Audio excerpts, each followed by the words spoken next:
여러분 영상에서도 보았듯이 오늘 말씀은 진리가 너희를 자유롭게 하리라. 예수님께서 하신 매우 유명한 말씀입니다.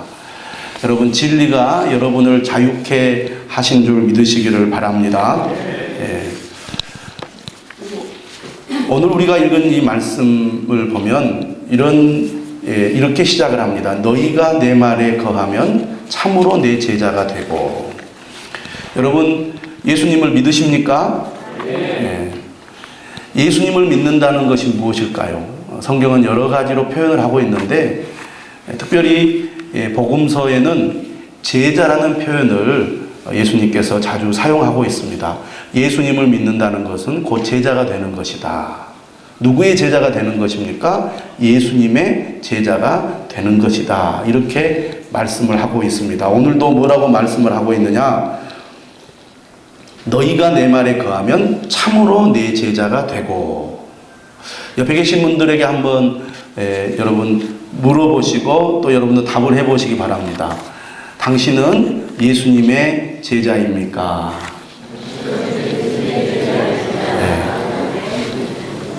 여러분 우리가 예수님을 믿는다는 것은 사람의 제자가 되기 위해서 믿는 게 아닙니다. 예수님의 제자가 되기 위해서 우리가 믿는 것입니다. 나는 예수님의 제자가 맞는가? 한번 우리가 내 자신에게 물어야 합니다. 나는 예수님의 제자인가?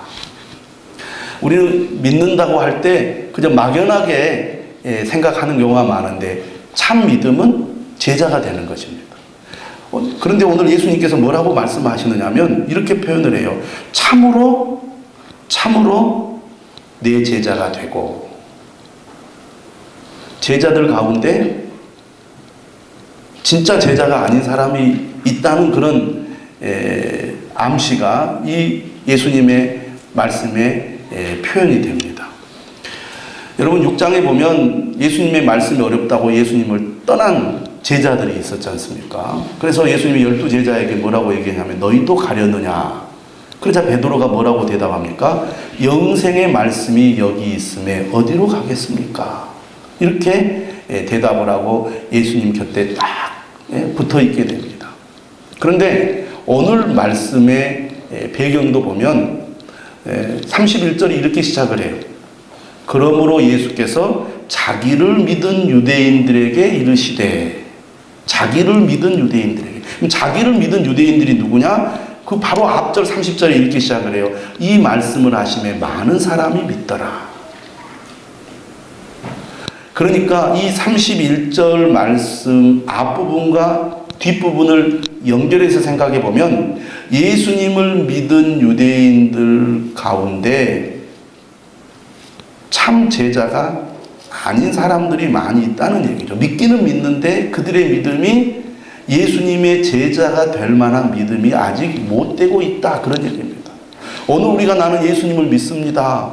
예수님 믿기 위해서 나왔습니다. 이렇게 말하지만 실제로 예수님의 참 제자가 되지 못하고 있는 사람들이 교회 안에도 많이 있을 수 있다는 얘기입니다. 그러면 30절에 많은 사람이 믿더라. 또 31절에 예수께서 자기를 믿은 유대인들에게 이렇게 말씀하실 때 자기를 믿은 유대인들은 어떤 사람들입니까? 여러분 요한복음 7장과 8장은 초막절을 배경으로 하고 있습니다. 예수님께서 갈릴리에 계시다가 동생들이 간 이후에 은밀하게 예루살렘으로 올라오십니다. 그리고 성전에 올라가셔서 말씀을 가르치시죠. 예수님이 말씀을 전하셨을 때 이것은 큰 이슈가 되었습니다. 예수님이 말씀을 전하시면 사람들이 예수님에게 몰려듭니다. 예수님의 말씀을 듣습니다. 예수님의 말씀을 듣고 논쟁이 벌어지는 거예요. 예수님과 유대인들 사이에 논쟁이 벌어집니다. 그리고 예수님께서 자신이 누구인지 진리가 무엇인지 말씀을 할 때 사람들이 잘 알아듣지 못하고 믿지 못하고 예수님께 계속 묻습니다. 당신은 누구냐고. 내가 누구다 라고 말씀을 해도 사람들이 당신은 누구십니까? 라고 반복해서 물어요. 나는 처음부터 너에게 말한 그런 존재다라고 얘기를 해도 못 알아듣습니다. 그리고 그 중에는 예수님을 죽이려고 하는 자들도 있었습니다. 그래서 아랫사람들을 보내서 예수님을 붙잡으려고 해도 그 사람들이 예수님을 붙잡지 못하죠. 왜? 아직 하나님의 때가 되지 않았기 때문에. 바리새인들과 대제사장들은 원래 서로 사이가 좋지 않은 사람들이었지만 예수님을 죽이려는 그 목적에 하나가 되어서 예수님을 붙잡으려고 하고 있습니다. 이런 상황 속에서 예수님께서는 계속해서 하나님의 말씀을 전하는데 많은 사람들이 예수님을 믿지 않고 예수님의 말씀을 받아들이지 않고 예수님께 반항을 하고 있습니다. 그런데 그들 가운데 예수님의 말씀을 듣고 믿은 자들이 생겼다고 말입니다. 그게 8장 30절 말씀이고 31절 말씀입니다.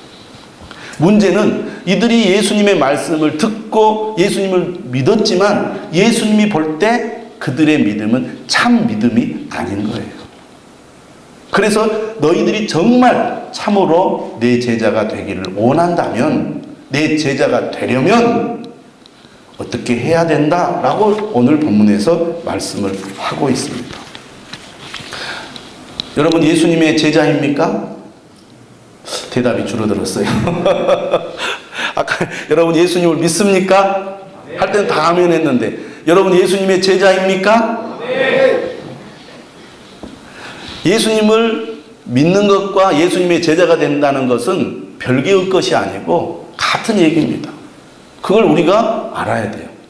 그게 성경의 말씀이에요. 그럼 제자가 뭡니까? 제자가 된다는 게 뭡니까? 크게 제자가 된다는 것은 두 가지를 얘기합니다. 첫째, 제자는, 따라서 합시다. 제자는 배우는 자다. 네. 제자라는 것은 곧 스승이 있다는 얘기입니다. 제자가 된다는 것은 예수님을 스승으로 삼는다는 것입니다. 제자가 뭘 중요하게 여깁니까? 스승의 가르침. 그래서 스승을 늘 배우는 자입니다. 그래서 제자는요, 스승을 닮게 되어 있어요. 신기하게도 제자는 스승의 말투, 스승의 걸음걸이, 스승의 표정, 스승의 행동까지 닮게 되어 있어요. 늘 배우려고 하니까. 가까이 하면 사람이 닮잖아요. 제자는 늘 스승 가까이에서 스승에게 배우는 자입니다. 왜 배웁니까? 따라서 합시다. 제자는 스승을 따르는 자다. 네. 그러니까 우리가 예수님을 믿는다는 것은 예수님을 배우는 자요, 예수님을 따르는 자입니다. 그래서 요한복음 8장 12절에도 예수님 뭐라고 말씀하시느냐면, 나는 세상의 빛이니 나를 따르는 자는 어둠에 다니지 아니하고 생명의 빛을 얻으리라, 이렇게 말씀하고 있습니다. 정말 여러분들이 예수님의 제자가 되기를 원한다면 예수님을 따르는 자가 되어야 할 줄로 믿습니다. 나는 얼마나 예수님을 따르고 있는가? 예수님이 가신 길로 내가 가고, 예수님이 하는 일을 내가 하고, 예수님이 원하는 것을 나도 원하고, 예수님이 기뻐하는 것을 나도 기뻐하는 자, 그 사람이 바로 예수님을 따르는 제자라고 할 수 있겠습니다. 우리가 예수님을 온전히 따르려면 어떻게 해야 됩니까? 예수님께 배우는 것을 즐겨해야 됩니다. 오늘 말씀이 그걸 우리에게 얘기하고 있습니다. 너희가 내 말에 거하면 참으로 내 제자가 되고, 너희가 내 말에 거할 때 너희가 참으로 내 제자가 된다. 다시 말하면 우리가 예수님의 말씀 안에 거해야 예수님의 제자가 될 수 있다는 것입니다. 정말 우리가 예수님의 제자가 되길 원한다면, 진실로 예수님을 믿는 제자가 되길 원한다면 예수님의 말씀 안에 거해야 될 줄로 믿습니다. 그럼 또 한번 묻겠습니다. 여러분은 예수님 말씀 안에 거하고 있습니까? 대답을 하는데 진짜 여러분들이 그렇게 하면서 대답을 하는지 또 궁금합니다. 그럼 거한다는 게 뭘까? 거한다는 것은 장막 안에서 함께 사는 것을 말합니다. 말씀이 육신이 되어 우리 가운데 거하시며,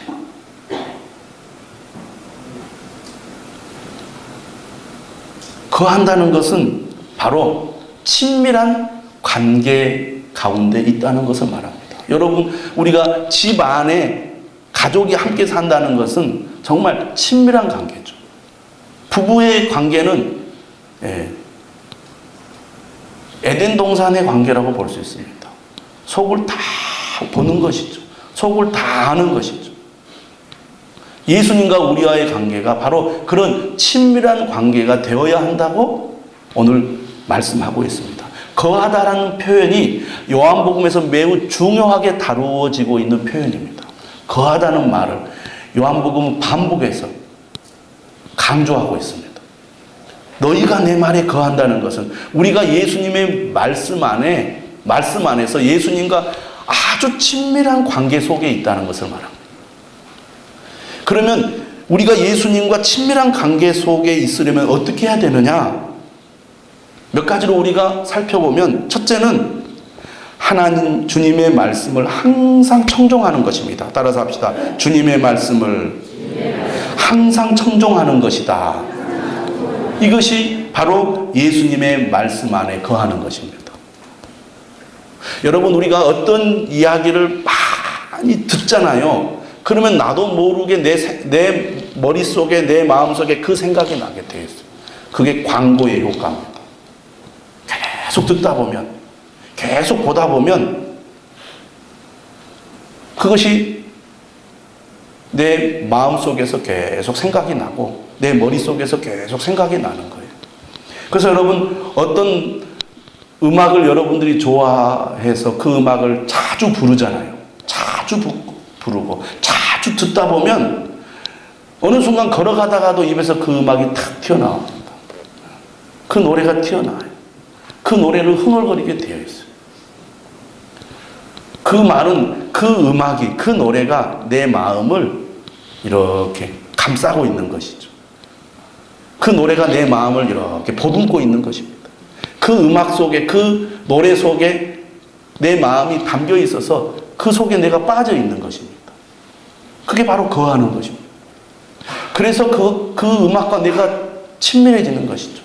그 음악의 가사가, 그 음악의 어떤 그 주장이 내 주장이 되고 내 생각이 되는 거예요. 그래서 우리가 내 마음과 맞는, 내 마음을 잘 표현하는 노래를 자주 듣다 보면 어떻습니까? 그 노래가 내 노래가 되고, 그 노래가 내 생각이 되고, 그 노래가 내 마음이 돼서 그 노래와 내가 하나가 되잖아요. 여러분, 우리가 주님의 말씀 안에 거한다는 것은 항상 주님의 말씀을 귀 기울여 듣는 것을 말합니다. 그러면 우리가 주님 안에 거하게 되는 거예요. 여러분, 믿음이 생기는 가장 첫 걸음은 말씀을 듣는 것입니다. 로마서가 뭐라고 말합니까? 믿음은 뭐에서 나며? 들음에서 나며. 여러분도 모르는 사이에 내 믿음이 약해질 수 있습니다. 우리는 영향을 받게 돼 있어. 사람은 외부의 영향을 받습니다. 그래서 환경이나 사람이나 어떤 지식이나 여러 가지 외부적인 요인에 의해서 나도 모르게 내 믿음이 위축이 되고 내 믿음이 약해지고 내 믿음이 흔들릴 때가 있습니다. 여러분, 우리가 항상 변함없이 믿음이 흔들리지 않고 믿음이 항상 한결같으면 얼마나 좋겠어요. 세상에 그럴 사람이 있을까요? 한 사람도 없습니다. 아무리 믿음이 좋은 사람도 믿음이 흔들릴 때가 있습니다. 믿음이 약해질 때가 있어요. 믿음의 회의가 들 때가 있다고 말이에요. 그래서 우리가 그런 표현하는 거예요. 믿음의 병이 드는 거예요. 사람이 면역력이 약해지면요, 바이러스에 의해서 질병에 걸립니다. 그래서 면역력이 약하면 약할수록 그 병에 심하게 넘어져서 우리의 생명의 위협을 느낀다고 말이에요. 신앙도 마찬가지입니다. 외부의 어떤 위협에 의해서, 여러 가지 어떤 요인에 의해서 우리 믿음이 흔들리거나 병이 들 수가 있습니다. 뭐가 부족하면? 믿음의 면역력이 약해지면. 무엇이 우리의 믿음의 면역력을 강하게 해주느냐? 말씀이 우리의 면역력을 강하게 해주는 거예요. 그래서 믿음이 약해졌다고 생각할 때, 뭔가 믿음의 회의가 든다고 생각할 때, 여러분, 억지로라도 말씀을 들어야 됩니다. 억지로라도 말씀의 자리로 나와야 합니다. 할렐루야. 여러분, 아플수록, 몸이 약해질수록 건강을 위해서 주사도 맞아야 되고 약도 먹어야 되고 또 몸에 좋은 음식을 섭취해서 우리의 몸의 면역력을 강화시키잖아요. 그래야 병과 싸워 이길 수 있고 여러 가지 우리의 건강을 위협하는 요인들을 우리가 물리치고 건강한 그런 사람이 될 수가 있습니다. 그것이 바로 말씀이라는 거죠. 그래서 여러분, 말씀을 항상 청종한다는 게 중요합니다. 날마다 말씀을 들으려고 해야 돼요. 우리가 교회 와서 직접 설교 말씀을 들을 수도 있지만 내가 직접 성경 말씀을 읽음으로 하나님의 말씀을 들을 수가 있어요. 그래서 그리스도인은, 예수님의 제자는 어떤 사람이냐? 날마다 말씀을 가까이 하는 사람입니다. 날마다 말씀을 읽어야 돼요. 어떨 때는 여러분 말씀이 전혀 마음에 와닿지 않고 귀에 들리지 않을 때가 있어요. 그때 좋은 방법이에요. 소리내서 말씀을 읽는 것입니다. 나는 말씀을 섭취해야 내 영이 산다. 그래야 내가 죽지 않는다. 여러분, 이런 간절함이 있어야 돼요. 죽을 것 같다. 정말 도저히 견딜 수가 없다. 내 마음이 침체가 되고 여러 가지 요인에 의해서 내 마음이 흔들려서 내 믿음을 다 그냥 잃어버릴 것 같은 그런 불안함이 있을 때 억지로라도 말씀을 붙들어야 됩니다. 할렐루야. 그리고 여러분, 설교 말씀을요, 반복해서 여러 번 들으면 좋습니다. 또 듣고 또 듣다 보면요, 다시 믿음이 회복이 되는 거예요. 여러분, 우리가 누구의 제자입니까? 예수님의 제자입니다. 따라서 합시다. 나는 예수님의 제자입니다. 사람을 바라보고 사람을 믿는 것이 아니에요. 사람을 따르는 게 아닙니다. 우리는 오직 예수님만 바라보고 예수님을 따라야 됩니다. 그래야 우리의 믿음이 건강해지는 거예요. 그러려면 우리가 예수님의 말씀에 귀를 기울여야 됩니다. 예수님의 말씀을 항상 들으려고 해야 됩니다. 소화가 잘 되지 않고 밥맛이 없을수록 몸에 좋은 것을 더 먹으려고 노력을 해야 되는 겁니다. 두 번째로, 내 말에 거한다는 게 무엇을 의미합니까? 따라서 합시다. 말씀을 배우는 것이다. 저는, 여러분, 그런 분들이 있어요. 저는 교회를 나와서 예배를 드리고 설교를 들어도 도무지 무슨 말인지 잘 모르겠다. 이해가 잘 되지 않는다. 어렵다. 이렇게 말하는 분들이 있습니다. 그렇기 때문에 말씀을 배워야 하는 것입니다. 믿음이 여러분 약해졌습니까? 믿음이 많이 좀 흐트러진 것 같습니까? 다시 배워야 합니다.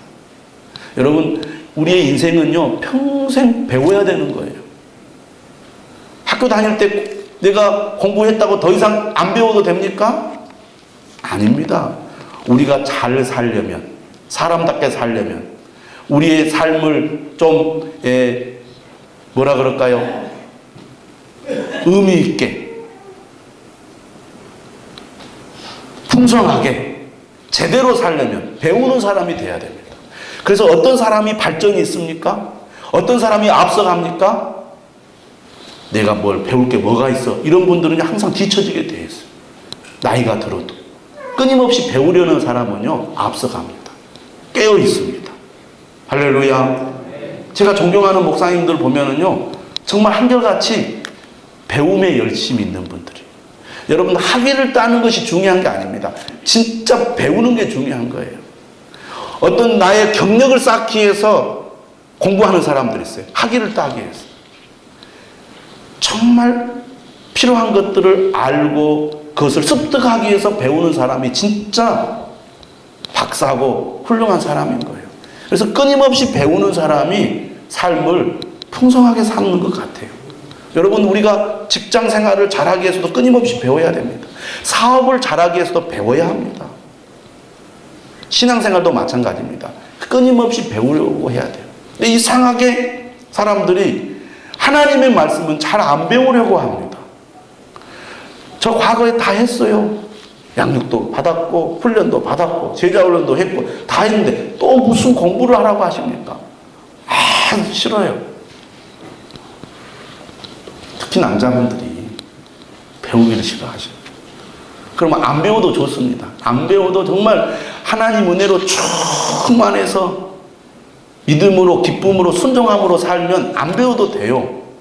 근데 이상하게 배우기 싫어하고 배우는 것을 좀 부담스럽게 여길수록 이상하게 믿음도 똑같이 약하고 어린아이 같고 믿음이 성장하지 않아요.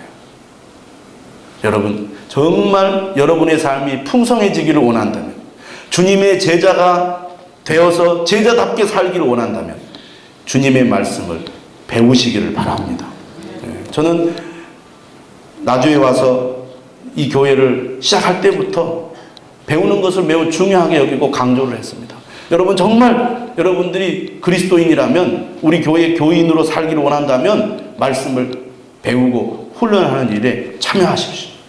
그런데 전혀 믿음이 없던 분들도, 믿음이 약한 분들도, 배움의 자리로 적극적으로 나온 분들은 다 믿음이 성장하고 더 은혜가 충만해지더라고요. 여러분, 3월부터 다시 양육과 훈련을 시작하려고 합니다. 한 번도 예수님의 사람, 제자 훈련에 참여하지 않은 여러분들이 있다면 이번 기회에 반드시 참여를 하시면 정말 하나님의 큰 은혜가 있을 줄로 믿습니다. 또 우리 교회 등록하신 분들은 양육반에 다 참여를 하십시오. 정말 좋습니다. 하고 나면 여러분의 믿음이 훨씬 더 성장해 있음을 보게 될 것입니다. 제가 늘 느끼는 것이 뭐냐면, 말씀을 배우면요, 얼굴이 달라져요. 그리고 눈빛이 달라져요. 말씀 안으로, 말씀 안에 거하는 것이 얼마나 귀하고 복된 일인지 몰라요. 그것이 참으로 예수님의 제자가 되는 지름길입니다. 할렐루야. 세 번째로는 말씀을 마음에 담고 묵상하고 즐거워해야 돼요. 저는 여러분들이 하나님의 말씀을 들을 때 그냥 듣지 말고 꼭 기록하라고 말씀을 합니다. 기록하라는 이유는 그것을 마음에 담아야 됩니다. 담아야 되기 때문입니다. 들을 때는 그래 좋아, 좋은 말씀이야, 그래야지 하지만 딱 예배를 드리고 밖으로 나가는 순간 잊어버립니다. 잊어버려요. 그 기억이 안 나요. 무슨 말씀이었더라, 생각이 잘 안 납니다. 근데 그것이요 정상이에요. 그것이 정상입니다. 근데 그것이 내 마음속에 들어와서 내 것이 되려면요 몇 단계의 과정이 필요해요. 그것을 다시 읽어보고 또 그 말씀을 다시 생각해보고 묵상을 하고 마음속에서 다시 한번 소화하는 과정이 필요합니다. 근데 그것이 다시 마음에 담고 묵상하고 즐거워하는 것을 더 확고하게 해주는 게 뭐냐면 나눔입니다. 그래서 교회는요 예배와 함께 소그룹이 참 중요한 겁니다. 반드시 등록한 교회 교인이라면 두 그룹에 참여를 해야 되는데, 그 한 그룹이 전체가 모여서 드리는 예배예요. 또 한 그룹이 함께 말씀을 나누고 기도하는 소그룹입니다. 우리는 그걸 셀 모임이라고 하고 있습니다. 셀은 세포라는 뜻을 가지고 있어요. 사람의 몸이 세포로 이루어져 있듯이 교회는 그리스도의 몸으로서 세포가 모여서 한 몸을 이룬다는 그런 의미로 셀이라는 표현을 쓰고 있습니다. 셀은 어떻습니까? 성장합니다. 셀은요 번식합니다. 셀은 생명력을 가지고 있습니다. 저는 여러분들이 소그룹을 통해서 말씀을 나눌 때 그 말씀이 여러분 마음속에 깊이 들어와서 여러분이 말씀 안에 거하는 삶이 될 줄로 믿습니다. 마지막으로 네 번째, 예수님의 말씀에 거한다는 것은 무엇을 의미하느냐? 따라서 합시다. 순종하는 것이다. 요한복음의 믿음은요 순종이라는 말과 함께 사용이 되고 있습니다. 믿는다는 것은 단순히 지식으로 내가 이해하고 그 지식을 내가 수용하는 게 아닙니다. 요한복음이 강조하는 믿음은요 그 말씀을 믿고 순종하는 것을 말하는 겁니다. 너희가 내 말에 거하면, 내 결론은 결국 그 말씀에 순종하는 것을 의미하는 거예요. 진짜 믿음은 순종으로 나타난다는 것입니다. 순종하지 않으면 그건 진짜 믿음이 아니라는 것이죠. 그리고 순종하지 않으면 그 말씀이 무엇인지를 제대로 알 수가 없습니다. 자, 오늘 말씀을 다시 한번 보겠습니다. 뭐라고 말하느냐? 너희가 내 말에 거하면 참으로 내 제자가 되고 예수님의 말씀을 늘 듣고 배우고 마음에 담고 묵상하고 즐거워하여 그 말씀에 순종하는 것을 말해요. 그렇게 순종하면 참으로 예수님의 제자가 된다는 것입니다. 아까 뭐라 그랬어요? 제자란 배우는 자예요. 제자란 따르는 자입니다. 따른다는 게 뭡니까? 순종한다는 것을 말하는 거예요. 그럴 때 뭘 알게 됩니까? 따라서 합시다. 진리를 알게 된다. 왜 많은 사람들이 예수님 곁에서 예수님의 육성을 들으면서도, 여러분, 우리가 정말 예수님 시대에 태어나서 예수님을 눈으로 보고 예수님의 말씀을 육성으로 듣는다면 얼마나 여러분 행복하겠어요. 정말 예수님을 사랑하는 사람들이라면 그런 생각 한 번쯤 했을 거예요. 야, 내가 예수님 시대에 태어나가지고 예수님을 직접 눈으로 보고 예수님의 목소리를 직접 들을 수 있었다면 얼마나 좋을까. 예수님이 정말 내 손 한 번 잡아주고 나를 한 번 안아주셨다면 얼마나 좋을까. 그런 생각하지 않습니까? 그런 특별한 혜택을 보았던 당시의 유대인들 가운데 수많은 사람들이 예수님의 말씀을 듣고도 이해를 못해요. 예수님의 말씀을 듣고도 거부를 해요. 엉뚱한 소리만 한다 그 말이에요. 왜 예수님이 진리고 예수님의 말씀이 진리인데 왜 예수님의 말씀을 듣고도 예수님을 직접 눈으로 보고도 진리를 모를까요?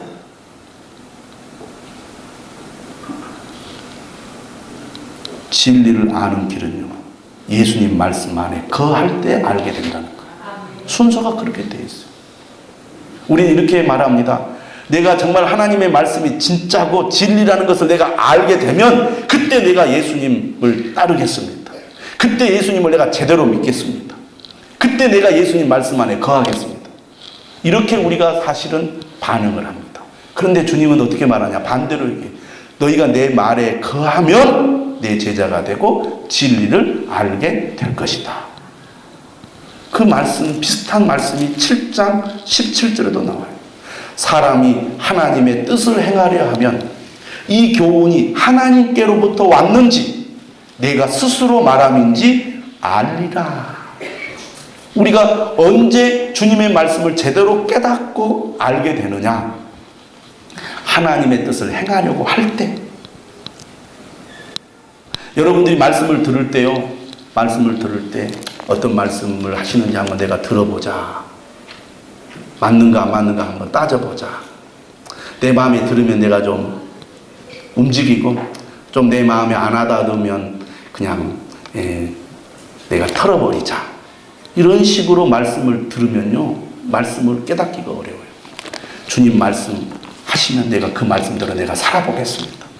그 말씀대로 내가 살겠습니다. 여러분, 간절한 마음으로, 절박한 마음으로 말씀을 듣는다는 것은 무엇을 의미합니까? 주님, 그 말씀 빨리 주십시오.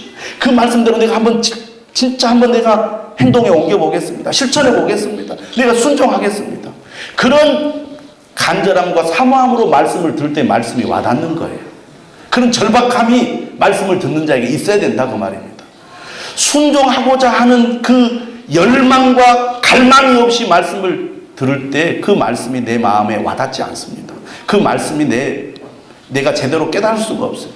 그 말씀을 내가 실천하려고 하고 순종하려고 하는 그 열망과 의지가 있을 때 이해해야 된다 그 말입니다. 의지가 있어야 이해할 수 있다 그 말이에요. 그 매우 중요한 말씀입니다. 성경의 말씀. 오늘 말씀도 그 이야기 하는 거예요. 너희가 내 말에 거하면 내가 가르치는 말씀을 너희들이 듣고 그 말씀에 순종하면 진리를 알게 될 것이다. 할렐루야. 진리를 알려고 해도 이 열망과 이 순종이 없으면 우리가 온전히 하나님의 말씀을 이해하지 못한다는 겁니다. 왜 똑같이 많은 사람들이 성경을 읽고 성경 말씀을 들어도 받는 은혜가 다릅니까? 말씀을 온전히 순종하려는 그런 의지가 없기 때문에 그렇습니다. 많은 말씀들이요, 내가 순종하고 나서야 이해가 되는 경우들이 많아요. 정말 하나님 말씀이 이렇게 얘기하는데 진짜 그 말씀 맞을까? 그대로 될까? 이렇게 우리가 의심이 되는 것들이 많아요. 그런데 정말 주님이 하신 말씀이고 주님의 말씀이니까 내가 그대로 순종하겠습니다 하고 그 말씀을 내가 그대로 따라서 내가 행동에 옮기잖아요. 그리고 나면 그래서 주님이 이렇게 하라고 하셨구나 라고 깨닫는 경우들이 많이 있습니다. 그래서 주님이 오늘 또 우리에게 말씀하시는 거예요. 너희가 내 말에 거하면 참으로 내 제자가 되고 진리를 알게 될 것이다. 여기서 안다는 것은요, 사실 우리가 성경에서 안다는 개념은요, 관계적인 개념입니다. 단순히 지식으로 아는 게 아니고 체험으로 아는 거예요. 경험하게 된다는 겁니다. 정말 그 말씀이 진짜라는 것을 내가 경험하게 된다. 그런 말입니다. 여러분 예수님의 제자가 맞습니까? 그러면 예수님의 말씀 안에 거하는 자가 되시기를 바랍니다. 그 말씀을 열심히 들으십시오. 그 말씀을 배우십시오. 그 말씀을 늘 즐거워하십시오. 그리고 그 말씀에 순종하십시오. 그러면 약해진 믿음, 흔들리는 믿음, 여러분 주님께서 회복시켜 주실 것입니다. 그리고 진리를 알게 될 것입니다. 진리를 알게 되면 어떤 놀라운 변화가 일어납니까? 따라서 합시다. 진리가 너희를 자유롭게 하리라. 여러분, 문명의 발달이라는 것은 곧 사람들이 살아가면서 세상의 이치와 진리를 많이 발견하고 알게 되었다. 이렇게 우리가 얘기할 수 있습니다. 진리가 너희를 자유롭게 한다. 이걸 다르게 표현하면 아는 것이 뭐다? 힘이다. 우리가 인간이 지식이 많아지고 많은 사실과 진리를 알게 됨으로써 더 많은 것을 누리잖아요. 여러분, 우리가 하나님의 말씀을 알면 알수록 우리가 더 많은 것을 누리게 될 줄로 믿으시기를 바랍니다. 특별히 오늘 진리가 너희를 자유롭게 하리라고 할 때 자유롭게 한다는 것은 무엇으로부터 자유냐? 죄로부터의 자유입니다. 죄가 우리를 결국 멸망의 길, 죽음의 길, 지옥의 길로 이끌어가는 거예요. 그런데 예수님은 진리가 되십니다. 그분의 말씀이 진리예요. 내가 곧 길이요 진리요 생명이니 나로 말미암지 않고는 아버지께로 올 자가 없느니라 말씀하십니다. 진리신 예수님 안에 거하고 예수님이 전하는 진리의 말씀 안에 거하면 우리가 죄로부터 자유하게 되는 거예요. 자유롭게 되는 것입니다. 그런 은혜를 여기 있는 저와 여러분들이 다 누릴 수 있기를 주님의 이름으로 축원합니다.